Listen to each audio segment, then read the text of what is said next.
So thank you all so much for being here for Black Prosperity, the Unfulfilled Promise of Economic Equity. I'm Karen Elam, Director of the Levine Center to End Hate at the Jewish Federation of Greater Rochester, and we're proud to be offering this event as part of our ongoing programming addressing hate in all its forms. Yesterday marked 1 month since the racially motivated shootings of 10 Black people at a Tops supermarket in Buffalo. I would ask that we observe a moment of silence in their memory.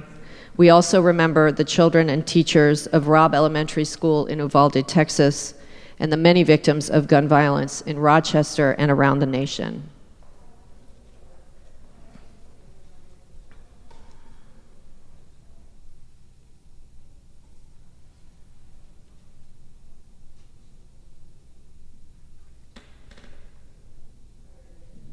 Thank you.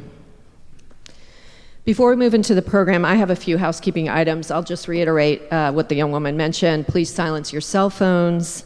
There are restrooms in the lobby where you walked in, to my left. Continental breakfast will be served upstairs in the Kaminsky Promenade during our intermission at 8:50.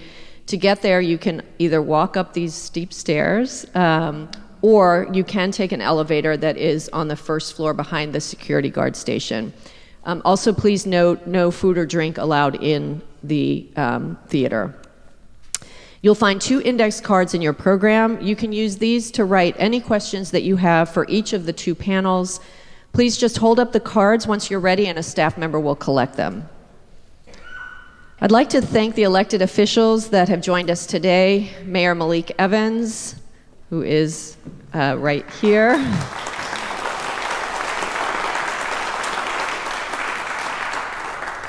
And State Senator Jeremy Cooney is going to be joining us after the intermission. Did I miss any other elected officials? Okay, thank you so much for being here. It's my special honor to thank JP Morgan Chase, our signature sponsor, for their generous support of today's program. We're grateful not only for the financial support, but also for your commitment to engaging in the difficult conversations that are needed to move toward equity. I also want to recognize our partner organizations, Foundry, the Greater Rochester Chamber of Commerce, the Greater Rochester Black Business Alliance, and the Urban League of Rochester. Thank you so much for helping us promote this event. And now it is my great pleasure to introduce Adrian Hale, who is a member of the Levine Center Steering Committee and Director of Economic and Community Development at Foundry. Thank you so much for that, Karen.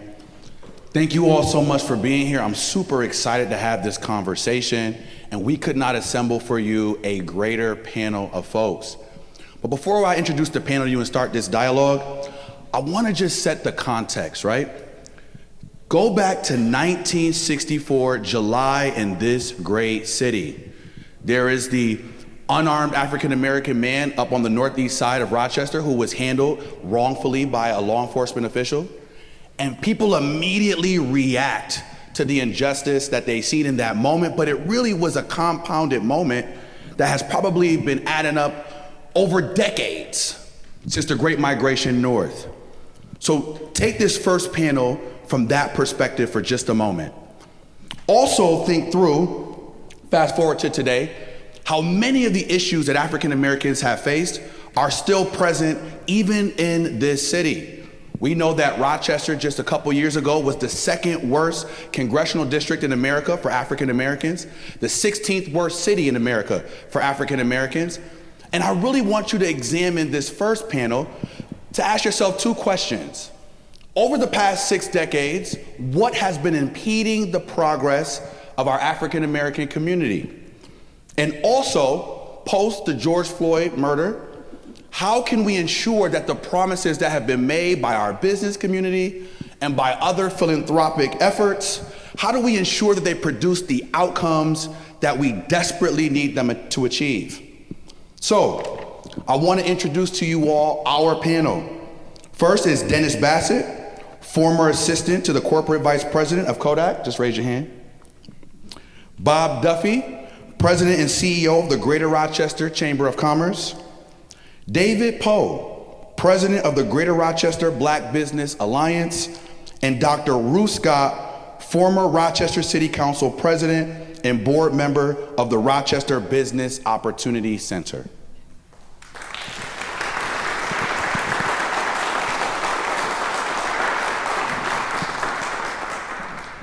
Now I'm gonna start asking questions. We got about 50 minutes, so I need my panelists to try to keep your answers concise as possible.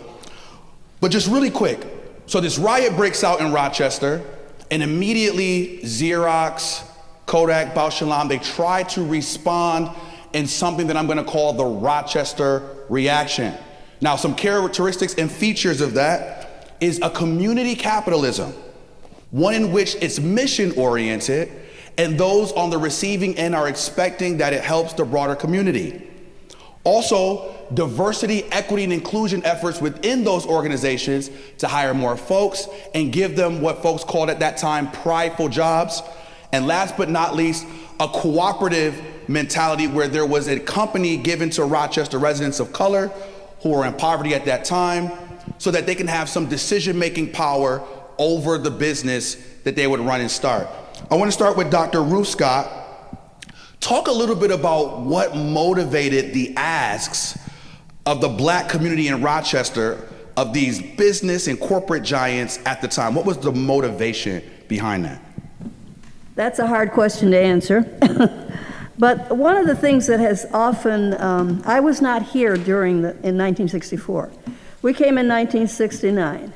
And one of the things I have to point out to you, as much as Rochester is so proud of its prominence, the information about that event did not occur in any of the newspapers we read.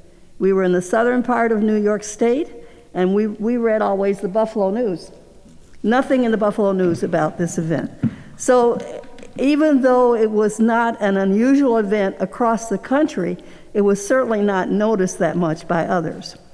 I think also the other problem with the response that was given was that, as always, people will jump and say, okay, what shall we do? What should we give people?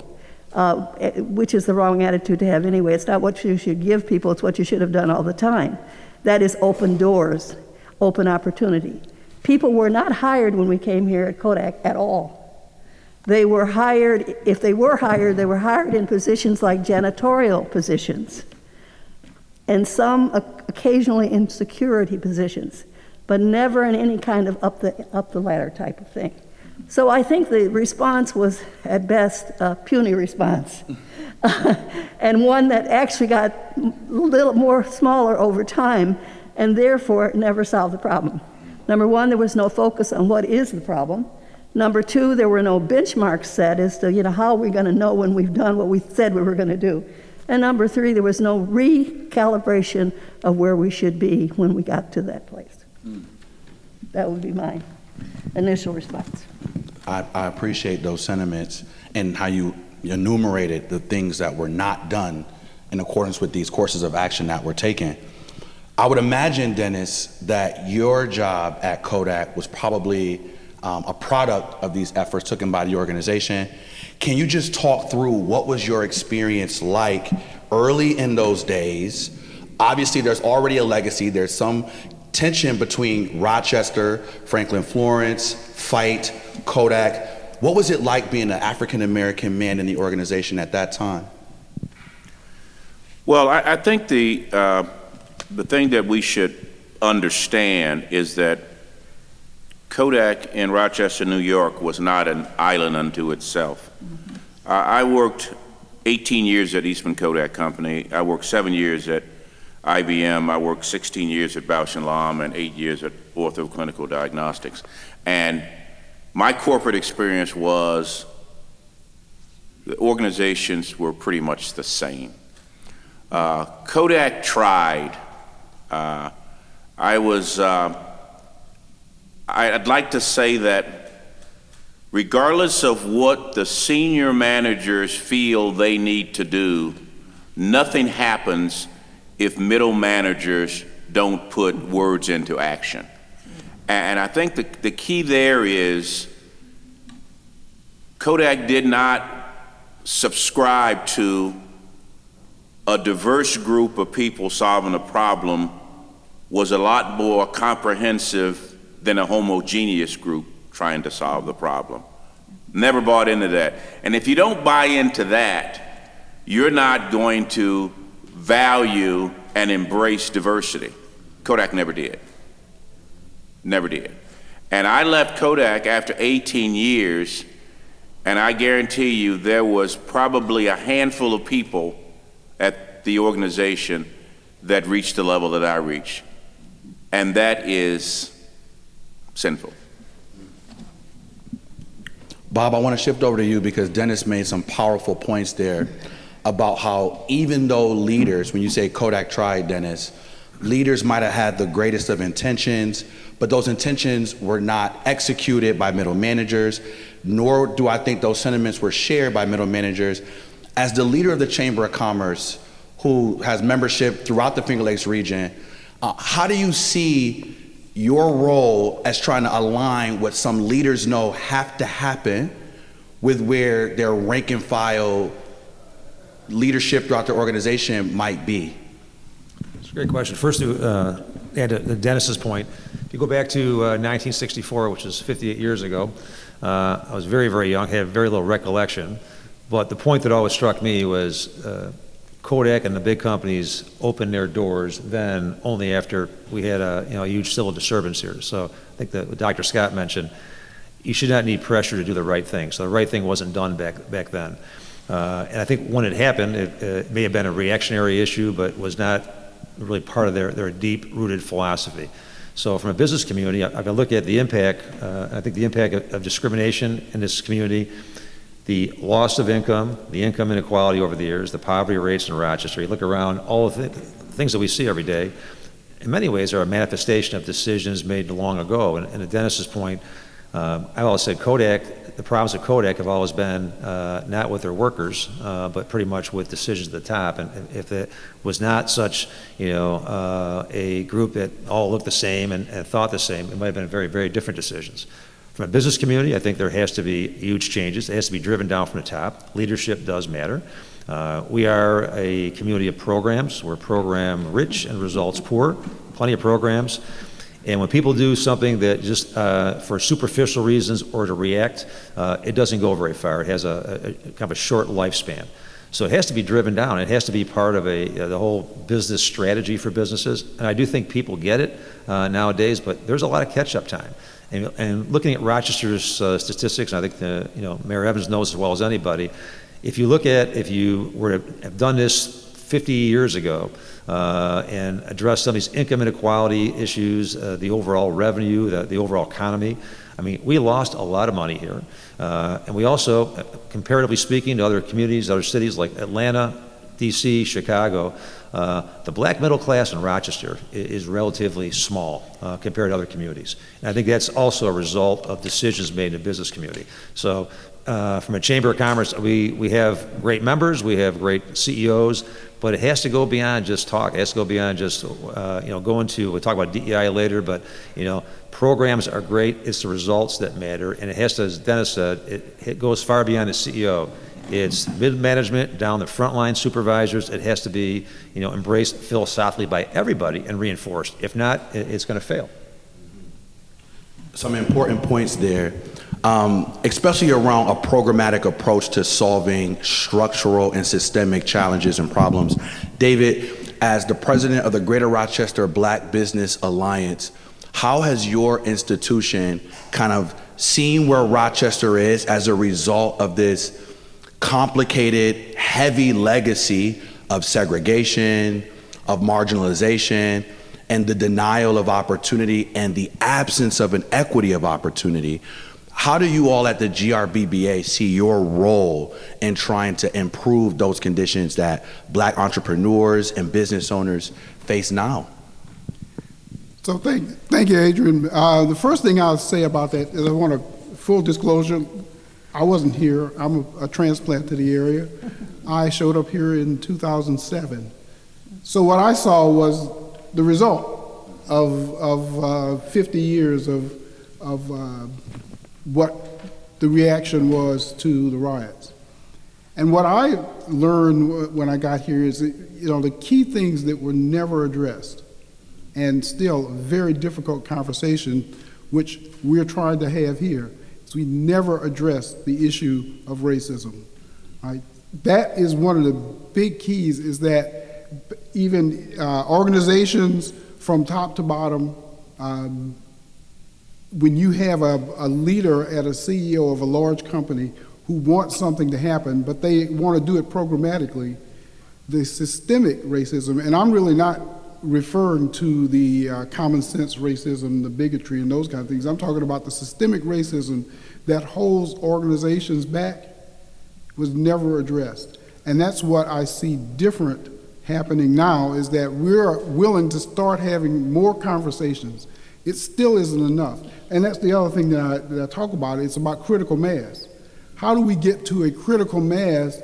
Because what happened after the riots just wasn't enough. It wasn't a drop in the bucket if you look at it in the whole scheme of things. It launched very successful businesses that rose up, but it was a drop in the bucket. And why wasn't it more widespread? I believe, and I think most of my constituents in the Greater Rochester Black Business Alliance believe that core fabric of addressing racism, that's got to be removed for us to be able to move forward. And it's not just here, because we're in a global economy now, right? So companies that will thrive here also want to thrive outside of Rochester, outside of the United States, and being able to address that and be seen as organizations and businesses that actually are going to contribute to the economy and are not businesses that need to be helped, right? So that's the way we look at it, is we got a lot to give, a lot to build the economy, to create value and to help other companies. You just got to let us do it. I'm glad you hit the nail on the head as it relates to racism, in particular racism in our community, the different characteristics of that racism. I want to open up questions from here on out to the field. You know, the business community and even folks in this room who are all well-meaning, obviously they know that Rochester isn't at its optimal state or condition.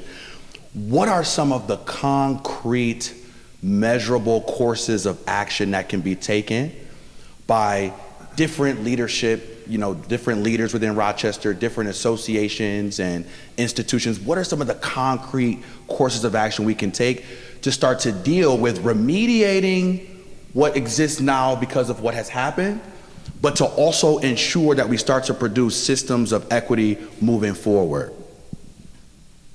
To anybody on the panel.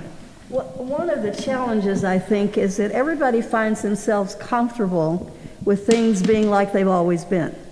I mean, you often hear people say, oh, well, it isn't like it was in the olden days, you know, when everybody, quote, knew their place. I think also there's this issue of saying, well, we have all of these histories of people who are in certain positions who just haven't done anything. But the problem is, you know, Dr. Roosevelt Thomas wrote some very interesting materials back in the 80s when he talked about the fact that one of our problems was that we have organizations and corporations and city governments that were built for elephants. And then here comes the giraffes. That is the other people. Those people don't fit into a place that was built for elephants. Building has to be taller and more open. When we first came here, there was, and when I first came to city government, there was one person who was hired by the city, and that was the woman who ran the elevator in the building that city council was meeting in. There was a lack of people hired almost across the board. There were many parts of the city in which there were no African Americans. And so I was asked the question. I said to the mayor one time, you know, why is it you don't have at least a secretary who is of color, since you have such a large contingency of African Americans in this community? And also it extended also to Hispanics. And he said, well, I can't find anybody. So part of it is a lack of education about the possibility and the opportunity that you have to use all of the talents of your community, and an understanding that all of our children are inheritors of the future. You don't treat heirs like you treat people who are of no account. And so there's been a kind of almost slavery mentality, and unfortunately it's taken a long time to at least get to the point where we talk about it honestly, and we say, okay, well, now we got to deal with this. And we do have to deal with it. But it will take education, it will take commitment, it will take change, not just at the top, but all across the board. You can have a CEO who believes in what we're talking about, but unless you have some reason to evaluate your underlings as to what they are willing to do about following what you or the other leadership group has decided had to be addressed, it's not going to happen. Just isn't going to happen. And you hit some really important points there. I want to really focus in on one where you talk about the opportunity to invest in your entire community. One of the key features of racism is this idea that African Americans are incapable of functioning and performing at the same level of their white colleagues and counterparts. How do we deal with some of the attitudinal barriers, some of those mental, impediments that say to some people that we literally are incapable of achieving certain levels, or if we do achieve them, then performing in the same way? To the whole panel. Go first. I also had a piece on full measure, and I made the statement that it's really sad that we're asking the same questions in 2022 that I asked the year I graduated from college in 1970. And I think that at some point in time, we have to ask ourselves, do we really want to have an inclusive community in Rochester? Do we really want to bring people in based upon their skill set and their abilities, as opposed to, I'm going to hire my buddy even though he's not as qualified as the person next to him that has to be a person of color? Now, let's be very, very, very clear. I know for a fact that people that hire people in corporate America hire who they're comfortable with. Let's not fool ourselves there. So it is a leap for a person to say, I'm going to hire this person even though I read the data and this person is very qualified, but I don't know what to say to him in the morning. I don't know what the questions to ask him. I don't know how to interact with him. So guess what? I'm not going to hire him. Plain and simple, I'm not going to hire him. That's corporate America. Yep. And that is, in 2022, the same way it was in 1970 when I entered in corporate America. And I understand that we want to have our own black businesses. I understand, and we should. But you know what? The corporate community pays people silly money to do little work. That's why we're not a part of that program. Dennis, if I could build on that a little bit, because the solution in my mind to what you're talking about is building relationships, right? Because once people get comfortable, I was once in my career told that, well, we're going to hire executives who I'm comfortable flying on a plane with to Europe. It's like, well, if you're not comfortable flying on a plane with me to Europe, then I'm not going to get that executive role. And I think that building those relationships, now there's plenty of corporate executives who I'm familiar with, who I would love to fly to Europe and play some golf with right now. But it took building relationships, and it took way too long, right? And there's way too few, because in a career that I've had, there's only a few of those executives who got to know me to say, great, you know what?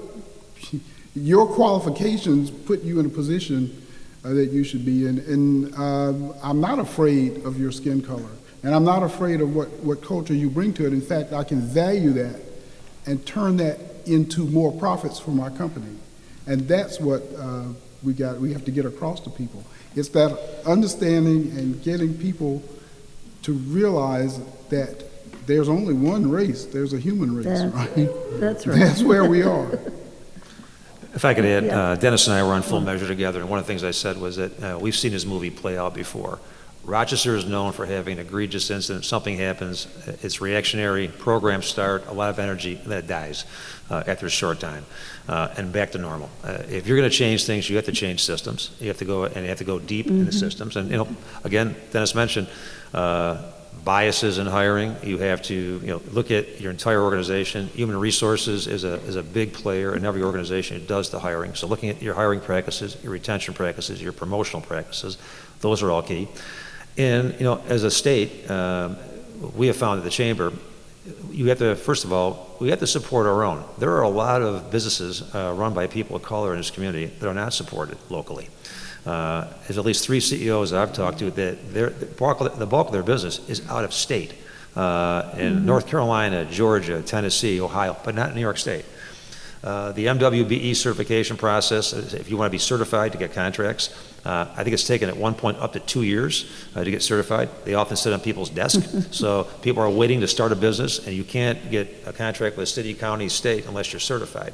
And nothing should sit on someone's desk. And that's, we had advocated for that. It's being revamped. There's more of a regional approach now. But you look at it, there's systemic issues that really have to change. And I just worry about the fact that this will start, it becomes a cottage industry for a while, and then it stops. And I think that's the Rochester story over and over again. Why are we having the same conversation 58 years later? That we should have had, you would have thought maybe 40 years ago would have been off and changing, but it happens. It takes consistent leadership, or in politics it's very hard to do that. Consistent leadership in the corporate world, which is probably equally hard, but it has to be not just a program, not just a reaction. It has to be part of the systemic way corporations operate. It's got to be built in, and you don't change things by a speech. You change things by changing the systems, holding people accountable, and then seeing the organization. I'll give you just very quickly. We have businesses in the Chamber of Commerce. We have different business lines. One of our most successful business lines is a background and recruitment, which Adrian was a teammate of ours. There are 6 people. There are 5 women of color on that team, including one of the leaders. And I would say I would put that organization up against anybody in terms of what they do. And I think the bottom line is giving people an opportunity, letting them be successful, and putting that out there. And I think both David and Dennis said that. There are perceptions we have to overcome in this community. And there's great talent out there that we are missing, we continue to miss. And a lot of that talent leaves. They don't see an opportunity here. They go elsewhere. They go to Atlanta, Chicago, DC. So I think we have a lot of work to do here to really not just talk about change, but to actually affect and implement change. You want to finish? Yeah, I'd like to say one. I'd like to say one other thing too. It is not just the corporation or the organization. Who's on the board of directors? What are the opportunities for movement up the ladder? I have a really wonderful example in my own family. My brother Bob Holland was a corporate giant in many ways. When he got ready to get out of college and he got a job with Mobile, he was given a title but was not able to hire or fire any of his salespeople who were under him. He went to McKinsey and Company at one point, fasting forward, and he was not able to initially be hired by them until he spent a couple of days being psychoanalyzed. Okay, they finally decided, okay, well, maybe he won't cause any ripples. So they hired him, and in that company, when you would work for them for a certain number of years, you became a director and an owner, part owner. And they said to him, we don't think you can work hard enough to be an owner, or a partner. So he said, try me. They sent him to Holland. He didn't know any Dutch, but he learned fast. Took his family there, first child was born there. Then when he came back, they said, you work so hard, Mr. Holland, we don't think you're ready to be an owner. The owners don't work, they sit back and reap the profits. And he said, you have one chance to vote on me, and if you don't vote on me, I'm out of here as a partner. So they made him a partner, and he stayed there for a couple more years, and then he went on his own and owned some other businesses. I want to tell you the Rochester part. He tried to purchase Channel 10. Not alone, he had a group of people who were investors and wanted to be a part of that. The negotiators for the channel decided that they did not want it owned with someone who was black. So therefore, they kept raising the price every time they went in to negotiate. They raised the price to the point that owning Channel 10 was not worth it in terms of what the assets were. And so they backed out. They then sold Channel 10 to a company that had put in a bid that was much lower. So this idea of comfort, I'm so concerned about the attitude in the country that's rather rampant right now about, oh, my kids aren't going to feel comfortable if they hear about all these bad things, if they hear the truth about slavery, if they read the books that people have written who are outraged about what has happened not only to their ancestors but of things that are still happening. There has to be a sea change in the inner part of America. And that's the piece we've got to work on as much as anything else. Mm-hmm. And I want to remind members of the audience, if you have an index card with a question, please lift it up so that can be collected and we can ask those questions. Before I go to audience questions, though, I want to just get to something that, Bob, that you said, and it's so important because I was a teammate of yours for about 8 years, and I've seen between the civic sector in our community, the governmental sector in our community, the business sector in our community, that change has come at a pace that I would liken unto a snail, right? And so in my evaluation of that, I would say there's a huge disconnect between those with power and their perception of what the solution is and their understanding of what the issue is, and then those who are on the receiving end of the issues who have their understanding of what the solution is. And there's this disconnect between what they're desiring and what's being offered. Mm-hmm. How do we bring alignment between those on the ground zero of some of our greatest challenges, poverty, unemployment disparities, a rigorous entrepreneurial process of being certified, and then sometimes it doesn't pay off. And then the structural racism that many people of color in a majority minority community face. How do we bring alignment between those who wield power and those who in many ways are left out of it? To the whole people. Go ahead, Bob. I think a great example today, look at our political system. People don't talk. I think there has to be a much deeper conversation. And again, we have commissions and studies. A lot of those are excellent, but it comes down to what we do. I think it's understanding. I would say from people that might not be connected, say in the business community, I think they have to be educated and listen.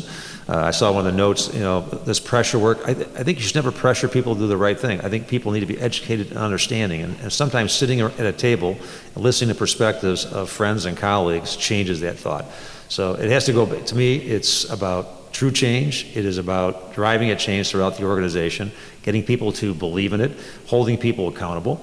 And in the business community, if you don't do that nowadays, you fail. And I do think you look at profits and you look at how businesses that really have embraced this are successful. I think McKinsey has done tons of studies about diversity at all levels of an organization, the impact on profits, on sales, on revenue, on reputation. It goes a long way. So, and in many ways, not only doing the right thing, but for business leaders, it makes good business sense to do it. And I have to add, if you look at Rochester and the economy, and we've always struggled with this because, poverty has grown, child poverty, I think we're number 3 in the nation.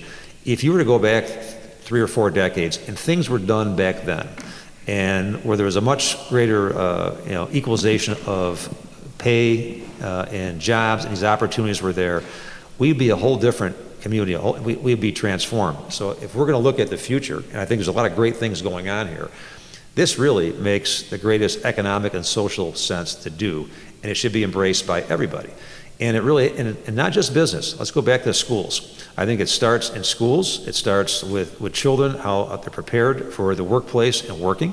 And a lot of work has to be done in that. And so I think we have to look at all the systems here have to be aligned.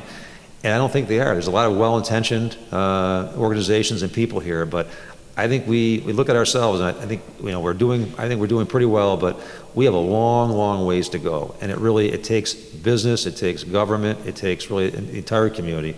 I've often find you don't talk at people, you talk with people and you listen. and understand and try and get those perspectives together. That's how you really create change. And I think we have, Mayor Evans, I think we have a great leader in City Hall right now that can help lead that change. I think there's a lot of relationships in government. I think the business community wants to change. Some don't know how. Some are looking for that. So it really takes all of us to be part of that process. Thank you for that. One last point on that. Most of the people in this room are majority people. And the question I would ask you is, in your sphere of influence, what have you done to help bring people together? What uncomfortable conversations have you had with friends that you know that are not supportive of an inclusive environment? What steps have you taken to make sure that you walk the walk? Because at the end of the day, it's individual people doing individual things that make big change. It's not groupthink. And so I ask consistently my friends, which are a lot of majority people, don't be afraid of uncomfortable conversations. Yeah. Don't be afraid of doing things that you can control in your little world, because that makes a big difference. Yeah. Thank you so much. I think that's a great point, and it's sort of where I have been. Several decades ago, I was sort of pulled, dragged, and screaming into the idea of diversity training. It's not, you can't train people to be diverse. You have to have a strategy. You have to talk about strategy instead of about training, and I think that's part of the solution, that you should be asking the people that you're involved with across your whole sphere of experiences, why don't we have more minorities in this particular place? How do we do that? That's the next question you have to ask. If you don't ask the next question, it doesn't make any difference whether you ask the first question. And so one of the things I did in the business I had was to talk with people about strategies in having an organization that's effective. And we know from a lot of research that's been done, the organizations that have many people in them of different viewpoints and different backgrounds makes a stronger organization. But you got to have a strategy first, and you got to talk about it. And you got to insist that the people who are part of your organization hear what you're saying, not listen to what you're saying. One of the problems with Americans, they used to say, is that we talk so much is that while people are talking, we're trying to figure out what we're going to say back. We're not listening. So. No, thank you so much for that. Some extremely important points being made. I want to get to a question that I think is super important as we relate what has happened in the past to today. Somebody asked a question about income inequality and the racial wealth gap. Laws, policies, practices by government, the private sector have produced and perpetuated the inequity we see today. Closing these gaps requires similar discriminant focus on marginalized people and communities. Examples, greenlining, a commuter tax. Please discuss. This is an extremely important point because even at the time in 1964, post-Reconstruction, African Americans accounted for about 0.5 of total GDP. Today it's between 1 to 2%, and that's 2022. And we make up 13% of the population. To the entire panel, what are some specific intentional courses of actions that business can take, that government can take, that our nonprofit and civic sector can take to really start to close this wealth gap? And what is it that folks like who are here this morning, where can they put that pressure? What can they do, to Dennis's point, to really foster and advocate for those courses of action? I like to start on that one, Adrian, because there's a specific segment that I represent, which is black businesses. And for most wealth historically has been created through business ownership or through ownership of some sort. So that's where we feel we have a real opportunity in fostering a climate where black business owners can start businesses, build businesses, because this creates wealth and eventually generational wealth if it's done well. So having that climate, and the biggest obstacle, you want to be specific to that, is always has been access to capital. it's not been a lack of ideas or a lack of talent.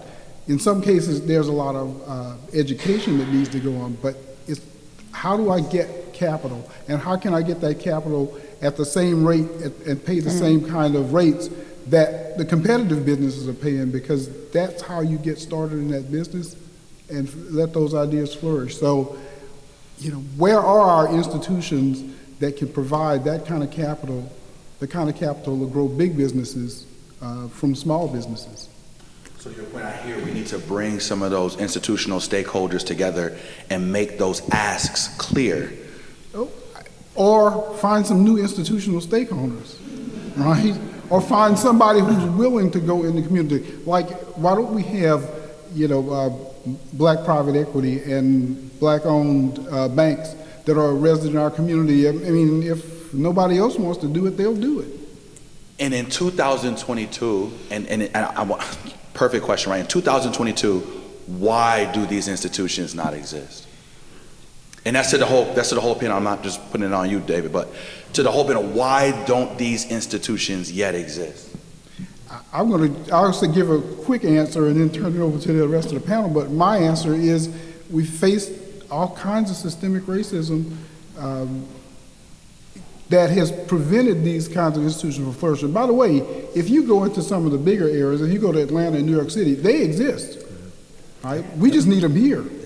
And please, somebody, speak to why these institutions in our community don't exist. Well, and how do we create them? There really are two reasons, even though some people won't like what I have to say about this. But back in the days when we first started getting money from the federal government to use almost any way we wanted to in cities instead of the money being sent to the state, we had a big pot of money in Rochester that we could invest in any way we wanted to, as long as we invested it in a minority community. Our staff came to us and presented to us the establishment of a minority bank that would be owned by the Hispanics in our community. I said, well, I like that. I think that's a good idea, but why isn't there a similar proposal to split the money and start both an African American bank and a Hispanic bank? The result was that they went back to the people, and that because there had been such a long time before anybody in City Hall had been willing to listen to the ideas that the African community had, the people who went into the discussion were ill-prepared to talk about the bank, even though I had tried to prime the pump by telling them that that's what the discussion was supposed to be about. And so what happened is that they each went in with their own ideas of what their company needed to succeed, and not about the establishment of a bank. So there's a disconnect there. There needs to be a certain amount of economic education to the broader community and to the minorities in our community, as well as, so when they get in the room, we used to say, when you get in the room, the game changes. And you have to make sure that you are allowing. There's also the issue of investment. I mean, there is, you can have green money, but you still can't invest in certain things in our country as well as in this community.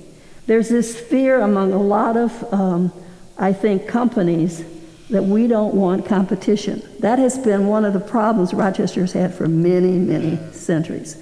We had a couple of organizations who had all the resources, all the money. They could get anything from the banks that they needed, but they didn't hire any African Americans. If I could jump in just very quickly, I think, first of all, what Dr. Scott said, we compete with each other here as opposed to the outside. Not-for-profits, businesses, believe me, it's a fight for funding all the time, stepping over someone's back to get money. So I think that's one thing we have to learn to really work more collaboratively here. Number two is about building wealth. So you have to build really wealth. Money will help drive decisions and get things done. And you do that by supporting businesses. And I would say we have a pretty large list of black-owned businesses. If you look at the big companies, where are their contracts? They're purchasing, all the issues that companies do. We should look to support companies here. And I think United Way has a slogan for years, we take care of our own. I don't think we take care of our own very well. Because a lot of contracts for these companies spend money on go outside other states. Absolutely. And we might be saving a nickel here, a dime there per piece, but in the end, the wealth is leaving Rochester. And I think we have to take a look inside and really create much more in terms of alignment and partnership, supporting businesses here. And again, the last part, government can dictate minimum wage, but I think companies have to do a better job. I mean, you look at today what gas costs. Gas, food prices, it's driving people who weren't at the poverty level down to the poverty level right now. So I think with that, companies should do their best to raise wages. If they are making profits, to try and to help share that. And looking, starting with great starting salaries. I know Adrian's leading an effort right now with some young people, some right in this room here, that is a game changer for career opportunities for young men and women coming out of high school to get them started, which I think those types of efforts, that's what you do. And the last thing I'll say, I think Ruth said it before, the black and upper and middle class in Rochester is paltry compared to other metro areas. And to me, after 50 years, that shouldn't happen. And I think we should look in the mirror, why has that happened? Because it's not the same in Atlanta, Chicago, LA, DC. There's a lot of wealth in those communities, and as Adrian has said in the past, sometimes young executives here in Rochester, people of color, go elsewhere. They don't stay here. And I think it's out of frustration. So I think part of it is looking deeply inside at ourselves, how we do business. And I do think we hold the future in our hands if we are willing to make the changes and decisions that end up keeping that money here, helping people here grow their business, helping them grow wealth. It's not going to happen overnight, but if we did that, in 10 years, we would see a major difference. Thank you so much for those points. I want to just close with this, and Dennis already said it, I'll just repeat it. Think about what it is that you could do in your sphere of influence and your network, and in order to really make this issue, that much less impactful on our greater community. We know that no community in Rochester in the United States is perfect. So many other ones across the country have challenges, and we have challenges. But ultimately, what I'm hearing from all of our panelists is that those challenges are ours. There's no outside force, no outside influence that's going to come in and solve it. We really are the ones we're waiting on, and there is no better time than now. Give a hand for our panelists today. Welcome back. So before I get into this next panel here, I want to just take time to pay your attention to Dr. Ruth Scott. From our first panel, she has a book. It's called The Circles God Draws. Feel free to read it, reach out. I think she'll still be around, so if you're interested in reading a book authored by one of our first panelists, she's here to help you do so.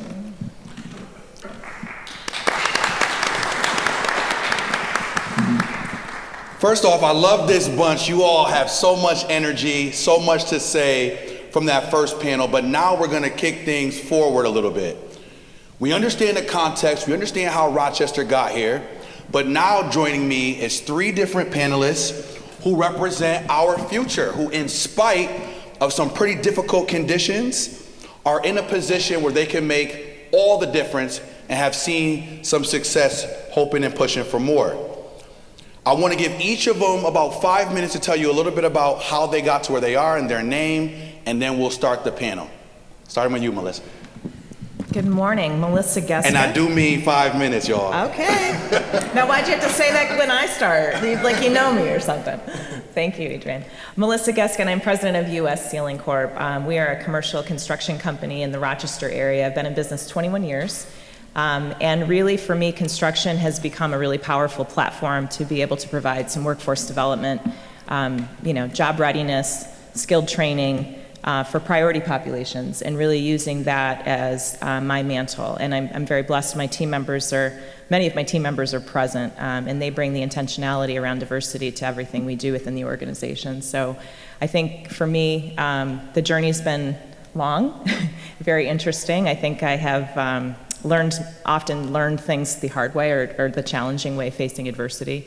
But I've always been blessed by others in our community that have been willing to reach out and help me build capacity and provide mentoring and other support systems that make the success that I've experienced and that we collectively have experienced as a team possible. I think Rochester's an incredible environment and one that there's tremendous opportunity to take advantage of. I think it's a matter of network. And so what I hope to do as a black woman who owns a business is to help others seek access, gain access, and to help them thrive and grow, whether it's through entrepreneurship or through career readiness and job skill and upskilling to get to a point where they can achieve their career goals. So I'm very, very blessed to be in this community, and thank you for having me today. Thank you. Is that 5 minutes that I do? Okay. Underneath it. All right. Even better. Tim? Good morning. My name is Timothy Taylor. I'm the CEO of Data Brilliant Software. Started my story out in Batavia, New York.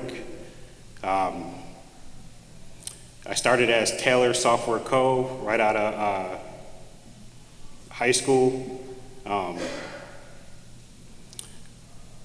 I was working at the time. I was working at factories, and well, I'll go to the beginning. It started when I was working in a shoe sole factory, and I was making $7 an hour. Yes. Yeah. And as I was getting older, I realized I wanted a family. I wanted a child, I wanted a son, and I knew I couldn't do that making $7 an hour. So I moved to Rochester. Well, I started like a side hustle, doing websites, learning how to do websites and things like that. So I started making a couple $100 here, $1,000 here, and whatnot. And I drummed up enough clientele to be able to move to Rochester. So from that point on, I was still working at factories, and I got a job at a company called Firth Rickson Monroe.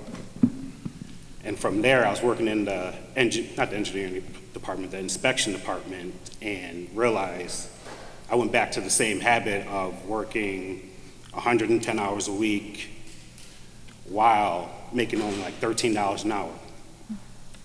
And I still couldn't, yes, I was making more money, but I couldn't have a family or a son and really go on with my life because I was working so much. I couldn't be a great father. So at that point, I asked one of the engineers there, what is some of the higher paying engineering jobs? And Chad told me, there's petroleum engineering, software engineering, mechanical engineering, and I just closed my eyes and chose software, pretty much. So that day I went home and I ordered 3 books off Amazon. And I read those books for 3 months. I understood some of the concepts of software development, but still, I took a leap of faith and applied for a software job without any education. Seriously. Mm-hmm. Landed it. So I went from $13 an hour, working 110 hours a week or something crazy like that, to $45 an hour, working 36 hours a week. And that allowed me to start my family.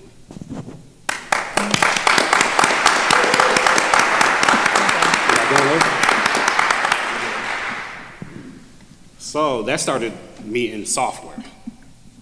So over the years, I worked at companies like ITX, Xerox, a few other, IBM for a little bit, and I was learning software.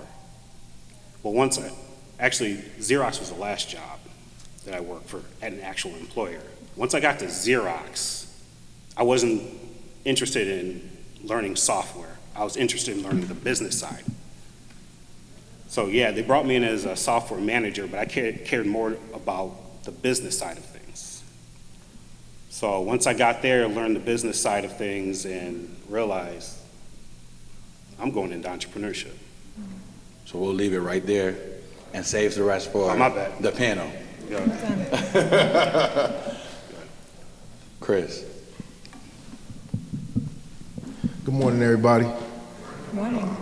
My name is Christopher Santana. I'm a fashion designer, born and raised in Rochester, New York. I'm the owner of Rich Exchange clothing company.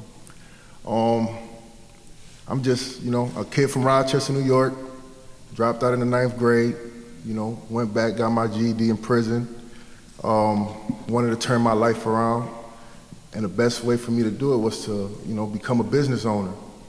I was working jobs here and there, but, ultimately I wanted to become bigger. And 2 years ago, May 24th, 2020, I created this company, Rich Exchange. And I've been getting a lot of support from Rochester, thank God. The city's been good to me, and we've been moving forward and strong, and it's been great, man. And right now, I've been 2 years strong at it. I quit my job like about a year and a half ago, and I haven't been back since. Thank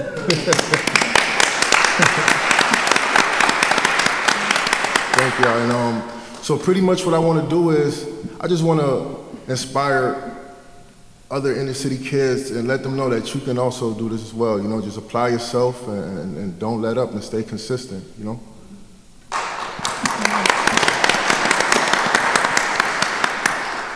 So I want to get into the conversation, and I want to start with you, Melissa, because as a woman of color in the world of construction, it had to be some kind of path to becoming the CEO.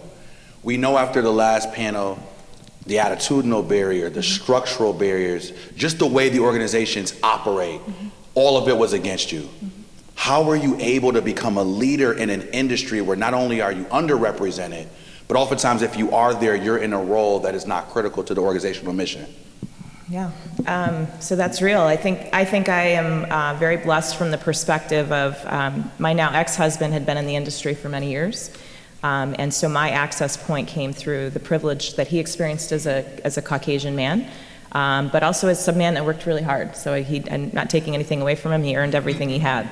But I learned in a very somewhat nurturing environment, in the sense of I had someone who was invested in helping me grow. And that network grew. So I found others, whether they were attorneys or folks in banking or organizations like the Urban League of Rochester. I just constantly was seeking out those that could provide support, education, and those that would help me kind of achieve the next level.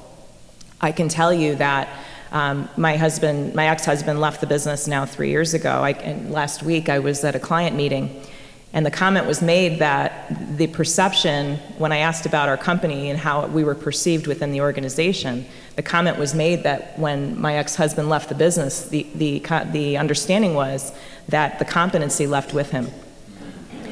Yet I had run things operationally with my team for well over 3 years. I can't tell you how many times I've been in a room where I'm thought to be the safety girl on the job site, or I'm perceived when I walk into meetings with my executive vice president, Gary, that he may be perceived as the owner and I'm perceived as either a subordinate or a secretary. I don't know what the perception is specifically to the role, but I've often had to work really hard to overcome the limitations of other beliefs. And for me, that meant working twice as hard. It meant not, being afraid to make mistakes, because the perception with mistake is that you don't belong, or you're not worthy of the opportunity. And that really deprives me of a learning opportunity, right? We learn best in life by making mistakes.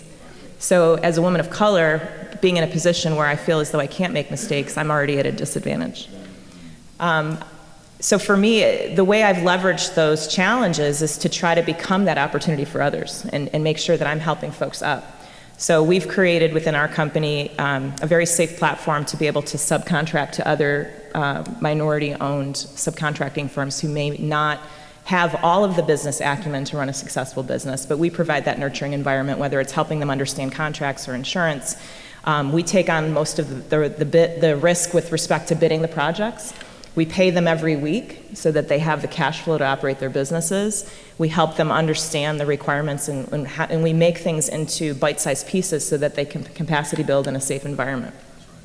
We also have a heavily diversified workforce, and we've done that very intentionally by partnering with organizations in our community, like the Youth Build program and other reentry programs, to be able to provide skilled training for folks. And we created an internal academy to be able to do that.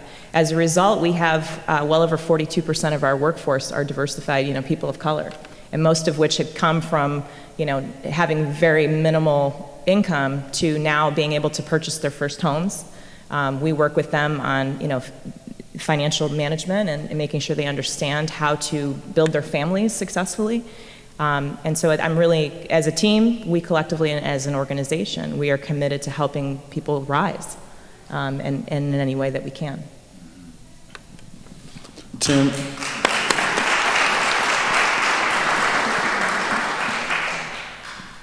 Tim, moving to you now, you too have a compelling story.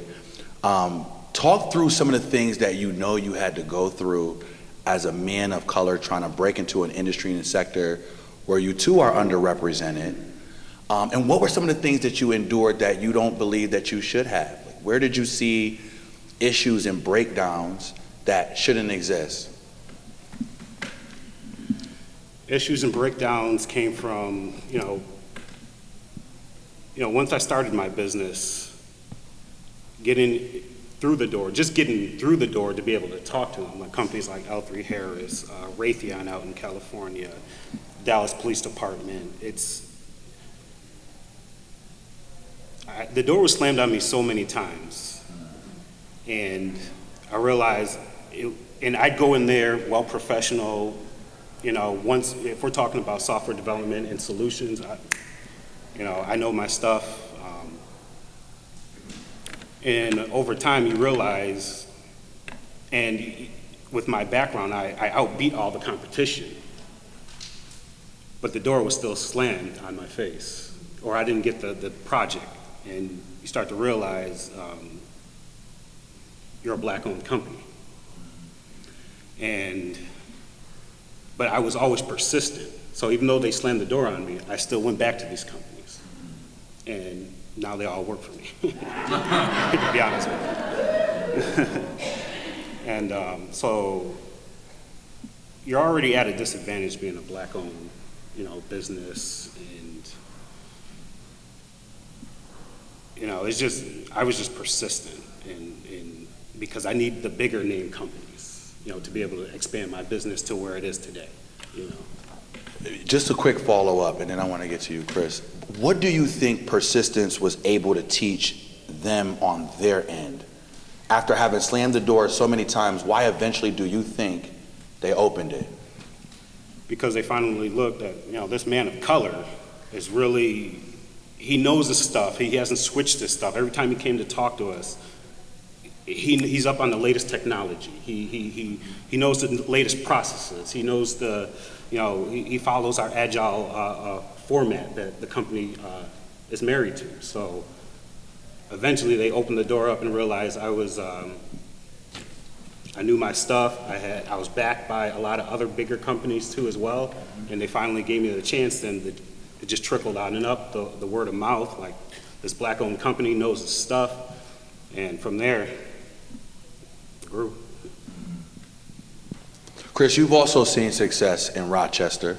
Your company is growing fast. What are some things that, now that you're looking to go to your next level, that you wish you could have access to that may not exist right now? What are some of the things you think could help you and other up-and-coming entrepreneurs who share your story succeed? Well, funding, that's the biggest issues right now, because as a fashion designer, when you want to come up with a particular piece and you want to speak and you want to reach out to these manufacturers, they're asking for a certain MOQ, and sometimes what happens is a lot of people. Really quick, for people who don't know what that means, can you explain what that is? Minimum order quantity. So pretty much when you reach out to these different manufacturers, you have the idea, you have the creativity, but once they start asking you for 100 pieces minimum, it's like, oh, okay, what can I do? How can I come up with that capital? And then me running into those issues there, that's what helped me get creative.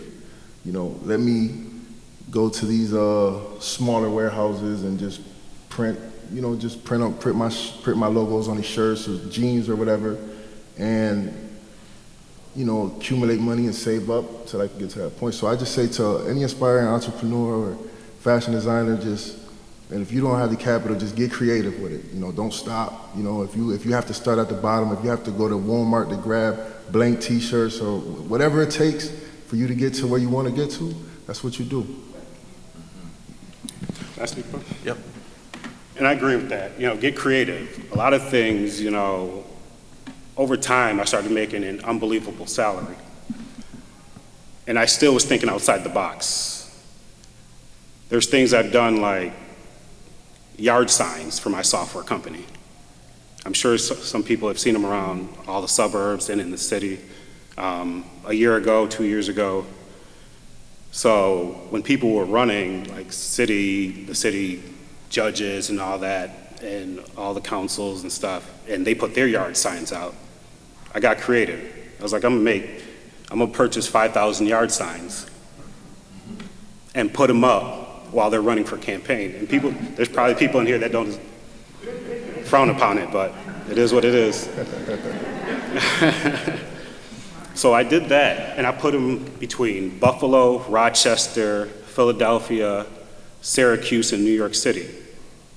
And next thing you know, I was threatened by all these little cities and towns. Don't give me a $200 fine, threatened to call me into court. But the reward outweighed the risk. And I made $800,000 in business off it.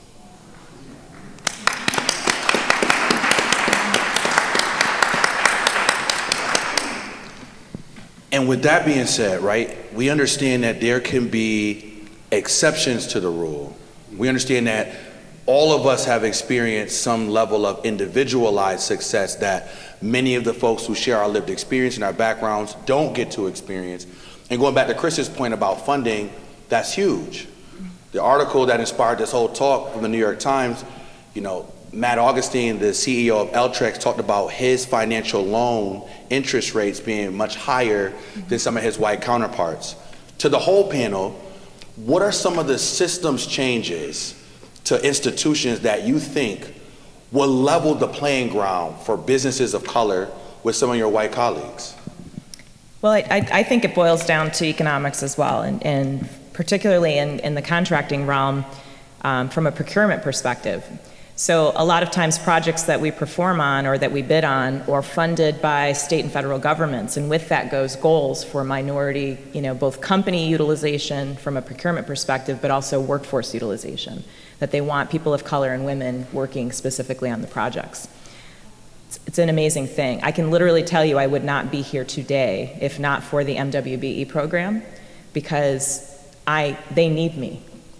And until someone understands that diversity is the key to their business functioning and their business competing, we're not going to move the needle on that. You have to have accountability when it comes to that. The challenge that I experience is there's a waiver process. So I literally lost a very sizable multi-million-dollar construction project, even though I was as competitive as my competitor. That competitor is not a minority-owned business. The project had minority goals, and the project general contractor was granted a waiver for the majority business owner to gain that project. So I can be competitive, and there are goals that are needed, but the waiver was allowed to go through. So until we have an all or nothing mentality, we are committed to diversity initiatives, and we are willing to put power behind those commitments, there's always going to be a loophole that allows us to be excluded from opportunity. And I think that's got to be fixed.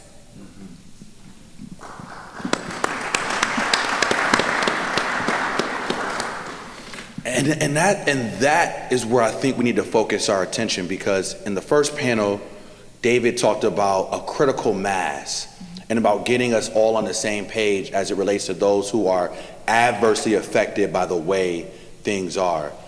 Chris, Tim, Melissa, to the whole panel, if you could speak to someone else within your industry, how would you tailor that message to help them understand ways that they can adopt practices and different protocols that would have a positive impact on populations that are priority, to use your language, Melissa? Well, I can say that from my experience, it takes, I've used the word several times today, intention. I've structured my business with the intention of diversity. There's no way around it. This is how we operate it. It's completely ingrained, not only from the top, but all the way throughout the organization. And we have the metrics to be able to demonstrate the priority of that and the value of that. It's literally one of our core values. Diversity is our core value as a corporation. But we also have a staff that's willing to do it's sometimes challenging work of being empathetic to people who, people within our community that have trauma, real trauma in their lives. It's not a matter of, do I feel like getting to work today? It's, my house burned down and I don't have the means to support my family. It's, my car broke down, I don't have transportation. I don't have childcare. I didn't eat last night. I can't tell you how many times I and my team have come out of our pockets personally to help people deal with traumas in their lives. I don't know many employers in our community, and I could be wrong, but I don't know that there's many employers that are willing to do that hard work. And even if they were willing, are they equipped to understand how to do it in a meaningful way that's actually uplifting others and not hurting and not further hurting others or taking advantage of others? So, I would encourage Bob Duffy, and I think we need to have a conversation with business owners to create a pathway that they can understand what it means to attract and serve diversity within our employment bases. How do we recruit people? How do we maintain people? And how do we uplift people and provide a career pathway that allows them to achieve generational wealth and allows them to see a path forward? I love that you said that. For those of you who may not know, Rochester's the third poorest city in the country. 1 out of every 2 youth who are African American or Hispanic are born into poverty. Chris, you opened up about your background earlier. As someone from that lived experience, like myself, from the same 14621 zip code as you, what would you say to some of those manufacturers, some of those banks, and other key businesses and industries within your sector? What would you tell them that they could do to make things better? I'll tell them to make themselves a little bit more accessible to us. It's hard for us to get anything done. I mean, we don't even know the route to take to get, certain fundings or certain information from these guys. Tim, anything to add? Yeah, I think it's a matter of effort. Meaning, if I'm talking to other tech companies, other software development firms, scrap all that old way of thinking of they have to have a degree and all this to come in. If I'm able to bring people off the street, like Anthony Jackson, who works for my company, was playing video games at his mom's house, and for me to bring him off unemployment and give him a $65,000 salary as a software tester, and to train him properly. And now he has grown to a developer, and now he sits on my board of my software company.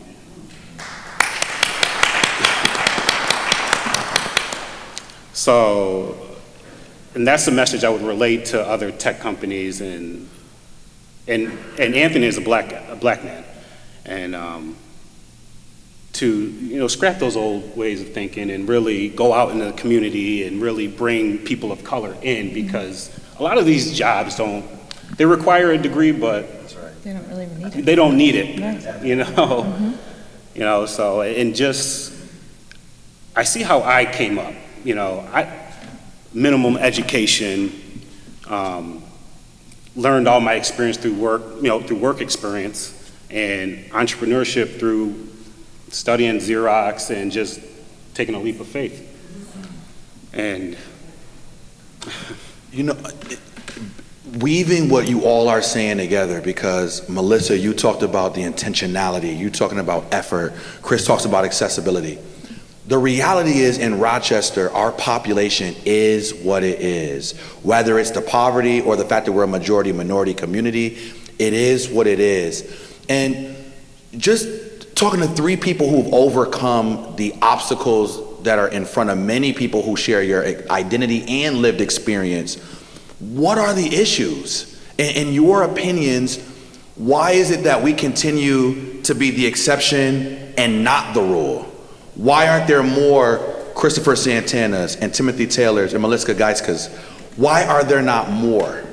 Well, first and foremost, like coming from where I'm coming from, we don't build the appetite to be. We don't see it. We don't see it enough. We don't see enough entrepreneurs of my color, So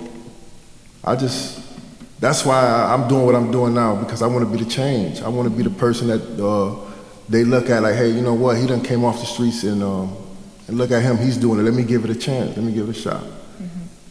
Yeah, I would agree. I think representation is so significantly important, not only for other people to learn how, we can model success, we can show a pathway. I can't tell you how many times I've done something in my business, particularly because someone said it can't be done. And I want to be the model of, yes, it can be done, and we can have the sensibility with the priority for diversity and be very successful financially. Because this isn't, I'm not a communist. I like profitability. I need to be profitable as a business, right? But I do believe in having social impact. And so I think it's, when we, as people of color, become business owners, we provide that visibility, but we also have a heart to help our community. And so we can create the pathway because we have a natural inclination and because we've been in need ourselves.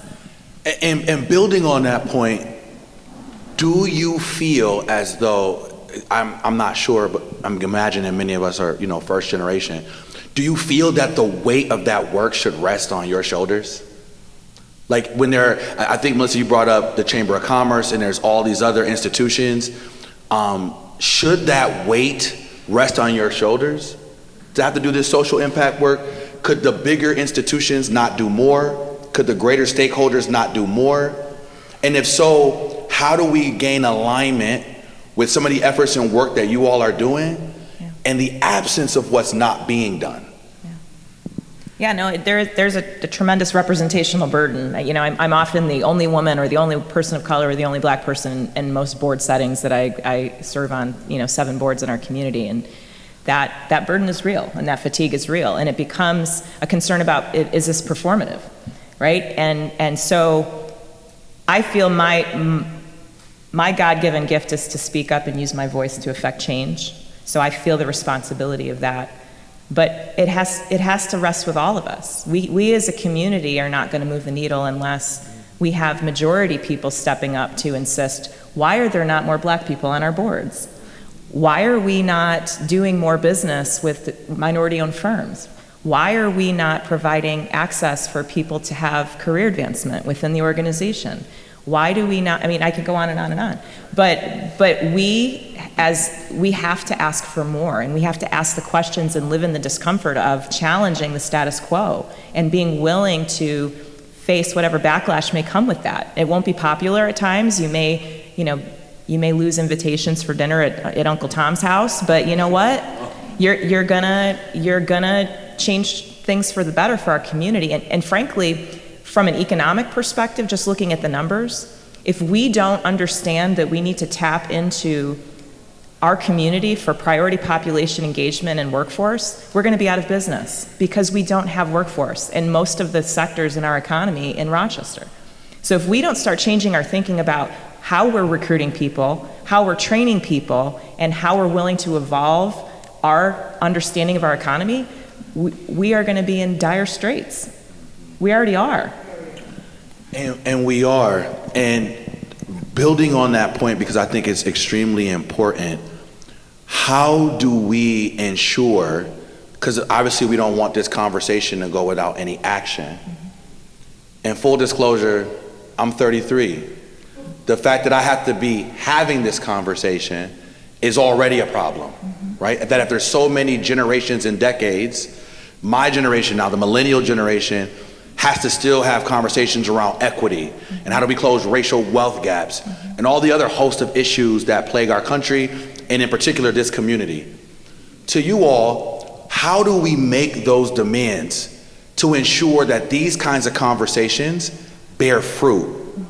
What is it that you think we could do, not just us, right, but Rochester, greater Rochester, what can we do to ensure more productive action on behalf of those who, like Melissa, you feel it, right, but who might not feel that sense of obligation?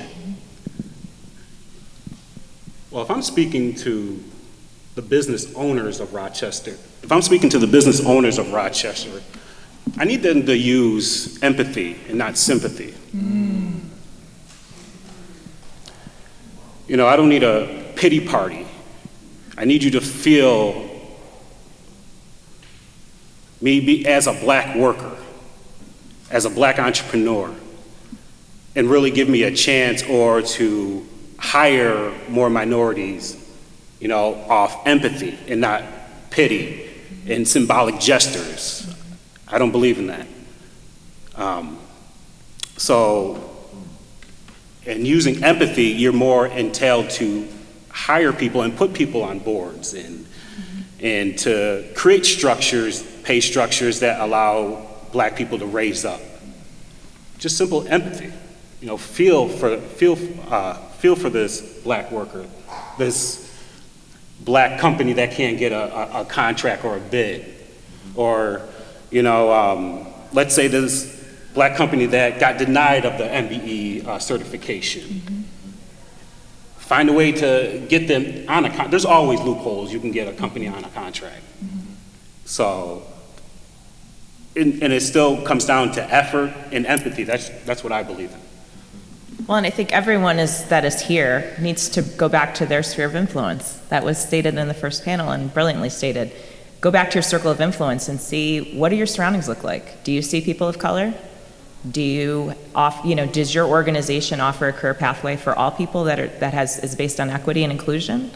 But this needs to also be the first of many conversations, right? Like, we cannot solve this issue in a 2-hour discussion. Thank God this discussion's happening. It's critical. But we need to have this more frequently, and we need every seat in this auditorium to be full.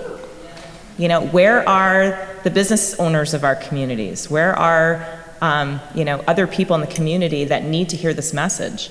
My guess is everyone that's here is already the choir, right? How are we reaching those that are not in the choir, and how do we change their minds and get them to understand that if they don't evolve, they will become extinct? Because the movement's happening. The revolution is happening, and it will be televised, and it is televised, right? So. Last question, building off that point, Melissa, I want to ask Chris, you know, obviously what's missing too is the community of color. Yes. There's not a lot of us here. And as somebody who's still deeply connected with the community, what would you tell them to ensure that they understand that these conversations are being had and that their voice matters? You know, the same way you guys the same way y'all support everything and anything else. I mean, you know, we don't see. I don't see every time I come to an event like this, the minority people are rarely ever here, and then you know we have to participate. We have to all come together. That's the only way something is going to happen. That's the only way we're going to see any changes. You know. So again, bringing this panel to a close, last question I want to ask the panel is, leaving here, what do you all hope to see as this conversation continues? I hope to see a greater commitment to supporting Black-owned businesses in our community.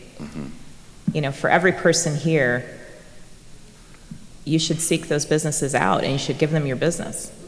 That's critical. You know, if we can't count on funding sources like banks to provide favorable loan terms, then let's create a volume of business to economically support these business owners and and business owners like myself. We need your support in order to sustain this. So I hope that we can be more intentional on our dollars and how we spend our money and how we align our value system with our money, and do more to uplift ourselves and the surrounding community. And with that thought, please give a hand to all of these panelists. Melissa, Tim, Chris. Powerful conversation. And I'll just close with this. I know we all have been to a number of different events like this where these kinds of conversations are had, but we all need to feel a sense of urgency. And rightfully so, Melissa, when you talk about every seat in here should be filled, I think we need to adopt a mindset that poverty hurts. These problems, these challenges have a real impact and effect on people, and we should be moving with the same sense of swiftness that an ambulance would be moving in to get someone to a hospital.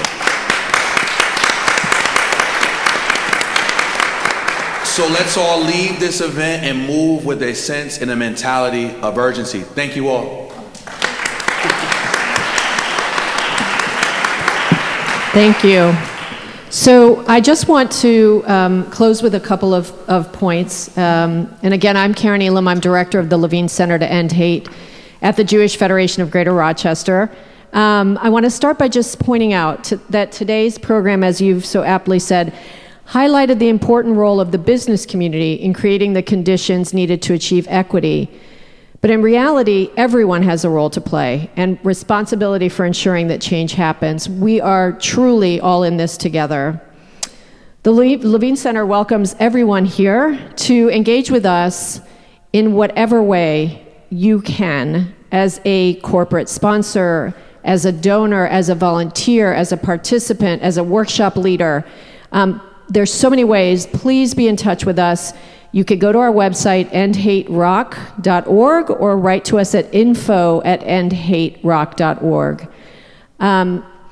We want to continue to improve our programming. These programs don't come out of nowhere. So I will say that we had our summit. We have a summit that we do annually called Brave Spaces, Rochester Summit to End Hate. And the one that we had last fall led to a program that Simeon Bannister and Shane Wiegand did for us in February called Tale of Two Cities, looking at the segregation and redlining in our community, that grew into this program. So we really want to see not one-off programs, but continuation. The only way we'll do that is for you to give us your feedback and your input. So please, when you get an email from us with a survey, make sure that you complete that. I also want to let you know you'll get the copy of the recording of today's program, and it'll also be up on our website. Yeah. That applause should really be for Eastman. Eastman did the live stream for us today, and I understand it was great. So thank you so much to Eastman for hosting us and for doing that. I want to just very quickly let you know about some upcoming offerings. Next week, we are actually going to be releasing the results of a community survey that we conducted to gauge attitudes, beliefs, experiences of hate and discrimination in our community. The Rochester Area Community Foundation conducted a Siena poll, has been conducting this poll, and released their results, and we've been talking with Simeon Bannister about where our results really align, and then where we have some other additional results. So we're grateful to Simeon and the folks at the Community Foundation for engaging with us, and we look forward to releasing those results of ours next week, and having you learn more about that. Date to be determined. It's looking like the middle of next week, and we're going to be having a press conference at Causewave Community Partners, who partnered with us on this survey, and a big shout out to them and Crux Research for their help. More info for that will be on our website and social media. The other thing is we have our summit again in October. Again, date is still being finalized, either the 14th or the 21st, but we are really looking forward to, again, bringing this conversation into that event. And so to that end, I do want to say, the questions that you wrote on those index cards, they didn't all get answered, but those will all be considered as we're developing the programming for the summit, and you will be invited to come to continue this conversation. It can't be a one-off. And I just want to give a shout out to Bill Scott, Dr. Ruth Scott's husband, who stopped me at the intermission and said, you need to take that conversation and deepen it, and I couldn't agree more. So we're going to look at ways to do sort of smaller conversations. Okay, I'm almost done. I'm really determined to get you out of here at 10 o'clock, but I also just want to give a big shout out. We have a Youth Ambassador Council in the Levine Center to End Hate.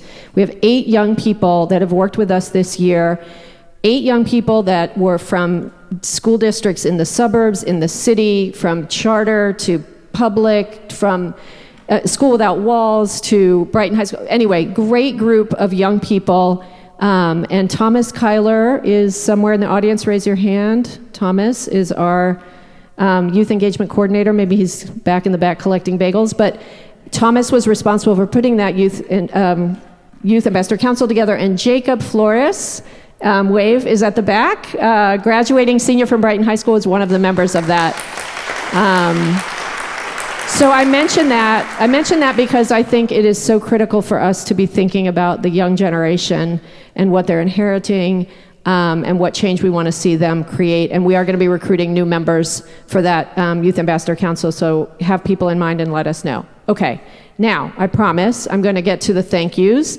We want to thank so much our esteemed panelists. From the first panel, Dennis Bassett, Bob Duffy, David Powe, Dr. Ruth Scott.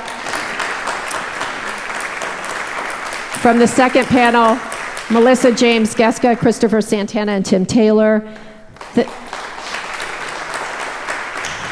Thank you to our excellent moderator, Adrian Hale.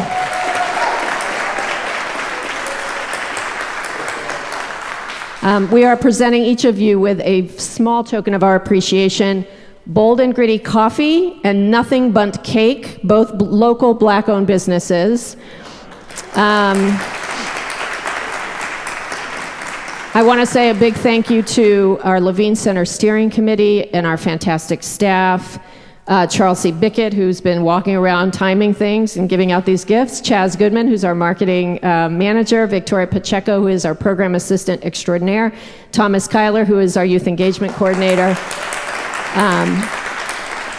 A big thank you to the board of directors and the dedicated staff of the Jewish Federation of Greater Rochester, within which our initiative lives. I want to also say again a thank you to our corporate sponsor for this event, J.P. Morgan Chase. We so appreciate, not, as I said before, the financial support, but also the dedication to seeing change happen. I would also like to thank the partners that helped us to promote this event, Foundry, where Adrian is, the Chamber of Commerce, the Greater Rochester Black Business Alliance, and the Urban League of Rochester. Okay, thank you. I want to close with 2 last points. One is that in the Jewish tradition, we have something called tikkun olam, which is literally means repair of the world. And we feel it is incumbent on us to repair the world. And so an event like this for us is very much about doing that. There is a saying, and I had somebody text this to me, but I'll just read it very quickly. In Pirkei Avot, which is the ethics of our fathers, you are not obligated to complete the work, but neither are you free to desist from it. So I think what we've shown here today is that we're all not interested in desisting from the work, but in fact taking up that obligation to do this and to create the change we want to see. The last thing I want to do is wish everybody a happy Juneteenth, which is this Sunday, observed on Monday. It took I did the math yesterday, 157 years, I think, to have it observed as a federal holiday, but there you go. Change happens. Let's keep making it happen. Thank you all so much for being here.